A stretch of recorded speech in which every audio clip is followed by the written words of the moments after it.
In this Easter Hey egg, guys, we're watching YouTube on my TV. I will say, I always love this. It's partially my fault, and when I say partially, it's like very, very much my fault because I think it's a really, really good idea to go for world's first Easter egg completion, like world. Okay. All right. Yes, I realize I'm late. Can I get some Noah late? 456. 456 fans in the chat, ladies and gentlemen. Yeah, but I don't want them. Huh? I don't want no cheese. You don't want no cheese in it? No. It's a little time, little girl. Is it washed and dryer still? No, it's still I ranked every zombies game.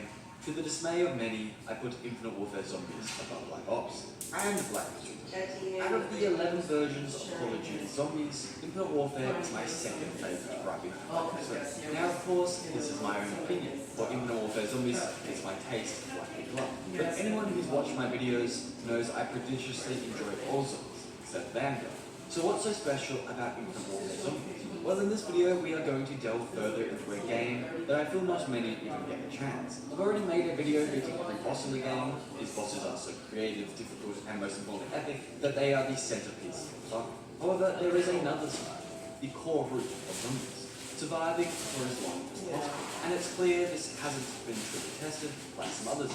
Round 100 alone was able to propel me to 20th in the world. So in this video, we explore Infinite Warfare Zombies by starting out on round 1, straight pistol, and using our environment, whether that be magical or mechanical, to defeat 100 rounds of unfixed zombies. And while these maps host more secrets than I could ever know, each map is incredibly unique from another, and overall this journey is a blast.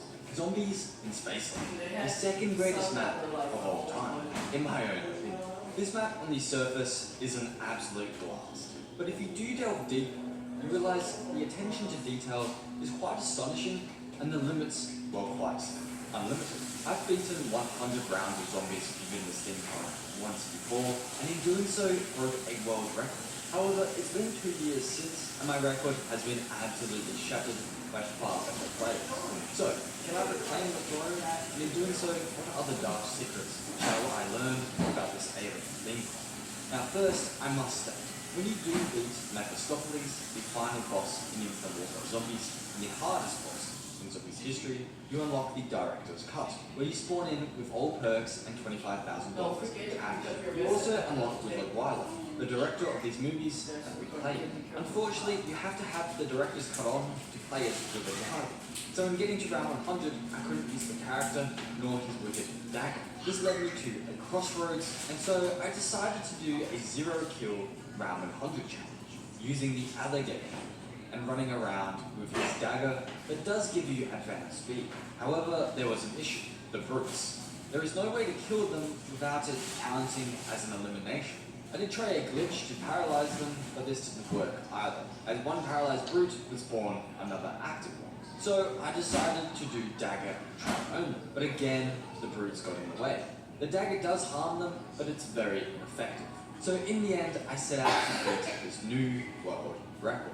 There are 5 different characters you can play as, all teen movie character tropes except one. You have the nerd, the valley girl, the jock, David Hasselhoff, and then the rapper. The character I play as in this one. Usually zombies takes place in rundown, war-torn, or even Lovecraftian settings, and I love all of them. However, being set in a weird, colourful, and artistic theme park is just fantastic to me. It's a nice change of pace into a weird and bizarre world. So, to get round 100 and fast, I grabbed the M1 Garand, put a mysterious core on it, pack a punch it, which allows me to place a violent, mysterious wind from a small UFO onto my gun, thus doing more damage whilst also stunning the zombies, which is very important. With all this, I can get through the first 35 rounds simply shooting my weapon. But at this stage, a change is needed. My gun has gotten weak, and so I buy some cryo-freeze grenades and a rewind grenade. Cryo-freeze grenades firstly stops the advance of zombies, then secondly makes them all incredibly weak. It also regenerates over time. The rewind grenade saves your life in a pinch and in style. These 2 grenades paired with the alligator trap enables you to go far whilst being fast. Now, I will not say this is perfect, I made mistakes, and sometimes I feel the game made mistakes. But with some confident movement, as it seems the zombies kind of allow you to run through them on this game, you will easily reach around 100 and have a blast doing so. Also, the brutes are so easily erased with the M1 Grand that it kind of feels like cheating. The clowns are a novelty and a blessing. They are no threat and a joy to pop.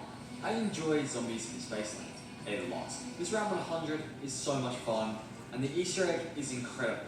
But on top of this, every time I play, it seems I learn 10 new things about the map. I love theme parks, and it really would be incredible to go to Spaceland.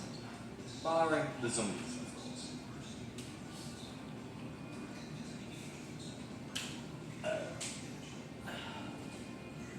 But wait, did I beat the world record? Well, not even close. But anyway, we have 4 more maps to go. Rave in the Redwoods. Now this might be the coziest zombies map I've ever played. It elicits the same comforting feelings of covering yourself in a blanket with a bunch of candy to watch your favourite horror movie. On the surface, this map is Friday the 13th. It takes place at a summer camp, and when you start to trip balls, as after all this map does take place after a rave has been savagely overrun by zombies, a masked slasher hunts you down. And even the final boss drowns, just like Jason, to be reborn a monster. But there's more to this map, of course. There are 4 magic bows, hordes of big feet, helium balloon traps, and if all that doesn't work, there's also the wood chip. Again, a joyous rave has just been ravenously picked apart, so we must look the part to survive the aftermath. The rapper becomes a grunge rocker, the valley girl a west side gangster, the jock a hip hop wannabe, the hoth is now substituted with Kevin Smith, and the nerd is genuinely, this aesthetic is my favourite in all the zombies. I enjoy slapping zombies to death. Also, just to clarify, in rave culture, the candy raver is someone who trades certain items of candy as a sign of peace, love, unity, and respect.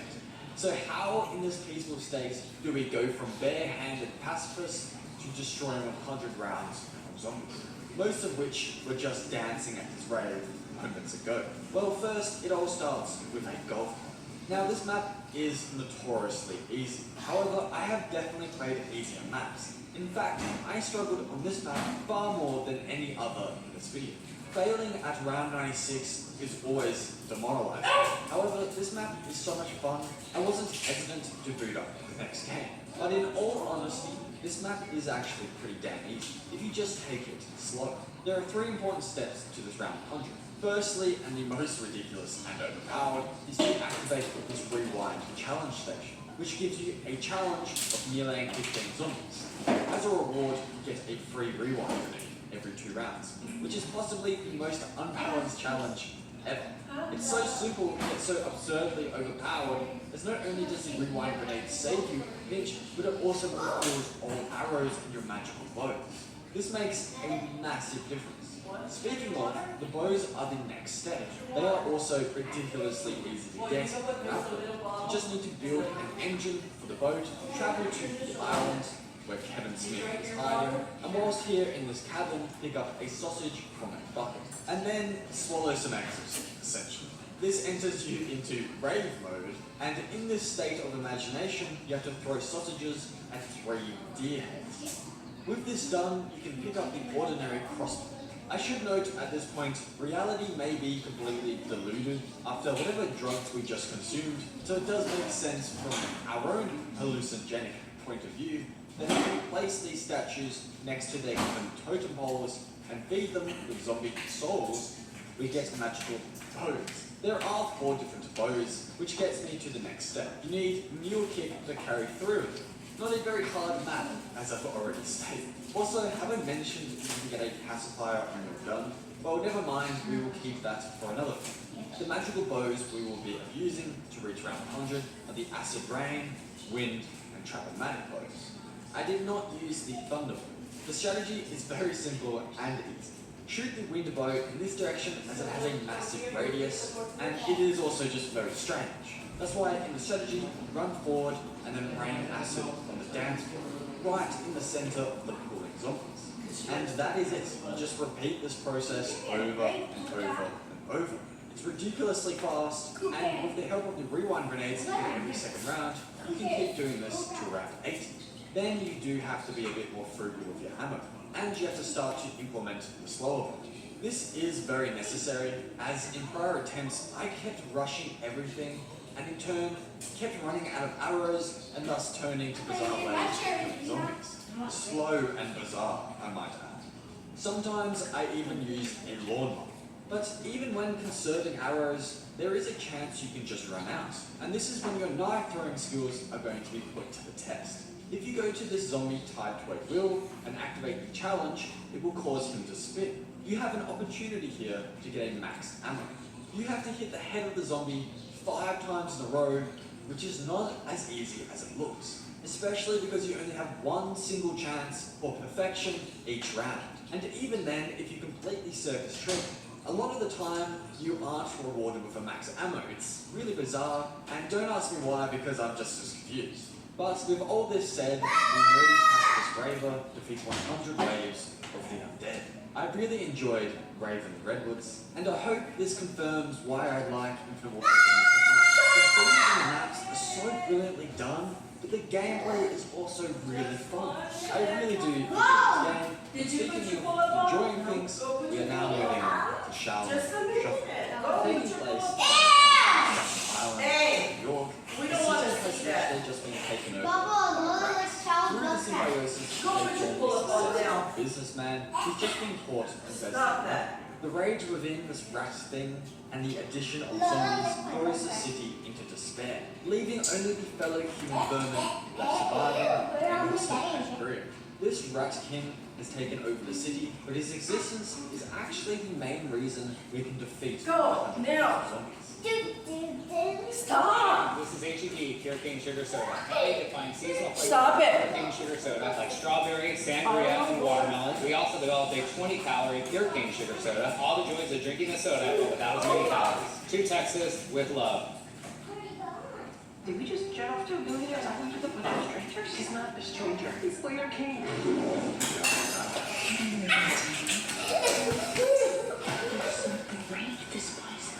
I'm just really happy you came.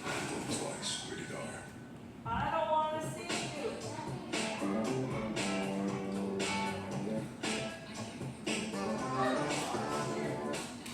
Let me explain. You see, in his despair, he drank a vial, which for some reason attracted the rats, making him into a kind of rat man, as opposed to the conventional Spider-Man.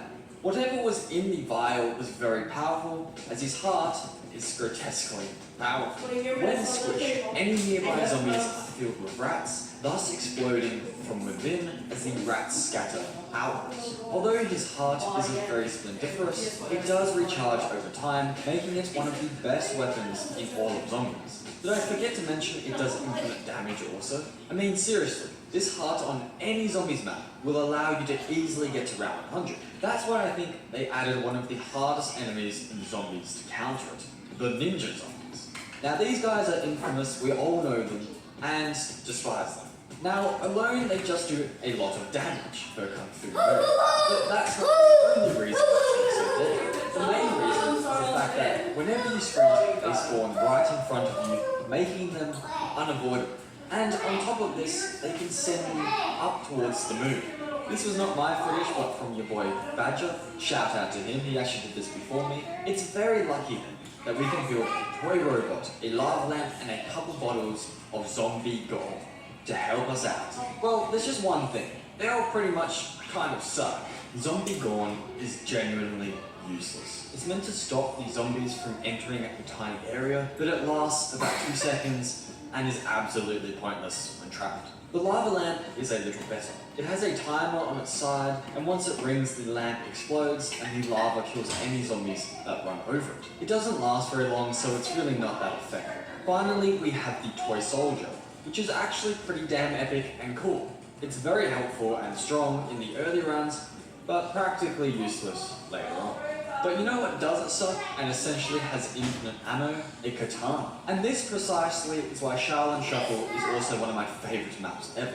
It's very hard, but we're given an all-powerful heart and a katana that releases the spirit of a tiger. In all seriousness though, this map on the surface is actually really hard. I'm just glad the community is very clever. But wait, we're no longer at a rave in a summer camp, so surely we must fit in to play the part. From jock to hip-hop wannabe to now a sleazebag, AJ really has had a rough run of characters.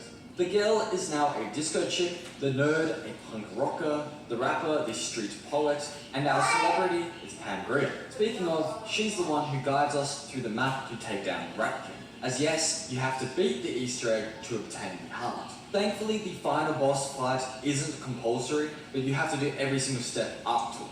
I can't state enough how long this process is. However, I did fail quite a few times, and I actually quite enjoyed rebooting up the map and completing these absolutely illogically connected steps that eventually allow you to summon the Rat King the third time to steal his heart. At this stage, I should have enough points to buy the katana for $10,000 cash and Pack-a-Punch.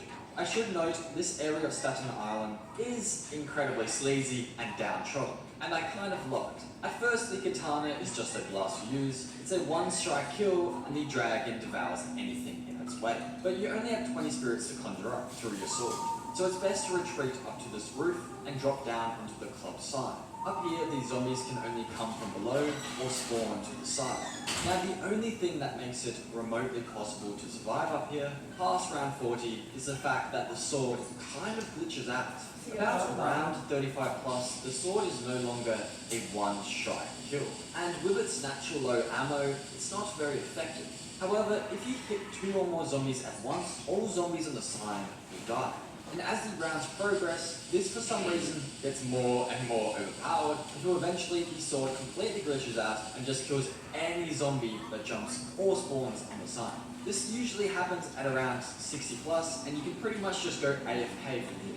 Now, this strategy is of course insanely easy and quite satisfying, but during the 50s, it can be slightly awkward, leading to some pretty sketchy moments, as the sword is just very predictable and it works different from round 40 to round 50 to round 60. But there is one thing you can easily predict with this strategy. Your game will crash past round 70. I mean, it only makes sense. Look how hard the sword is working to kill all the zombies.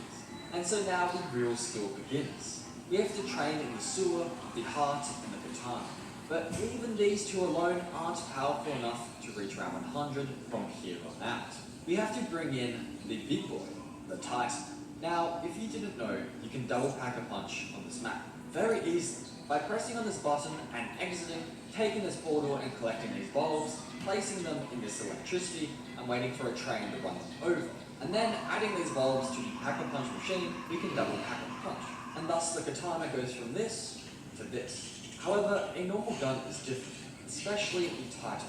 For some reason, and honestly I'm not sure why, when you Pack-a-Punch this light machine gun, you walk and sprint faster than any other weapon. I think it's the equivalent speed as Willard Wyler's knife. In fact, it might even be faster. This speed is very important for the strategy, as the ninja zombies will otherwise slap you to bits. So this strategy, which is very hard and quite scary, is to firstly hit the trap whenever it's available. This kills the zombies very quickly and of course effectively, whilst giving you a momentary relief. Now the real fun begins. Shoot the sword spirit and immediately swing twice to recharge it. Then pick up the Titan to prevent being killed, abusing the speed boost. Once a small group of zombies has gathered, use the Rat King's heart, and then boom, you use the sword again. Making sure to be quick with all these weapons as to ensure not too many ninjas are allowed to spawn in on the map at one time. Also, it's very important that you never go to the outside edges of the sewer, because the ninjas usually spawn there and will hit you no matter what you do. But this is truly not the hardest part. Now, I mentioned earlier that the katana practically has infinite ammo. And this is true because you can always buy and upgrade a new one, without ever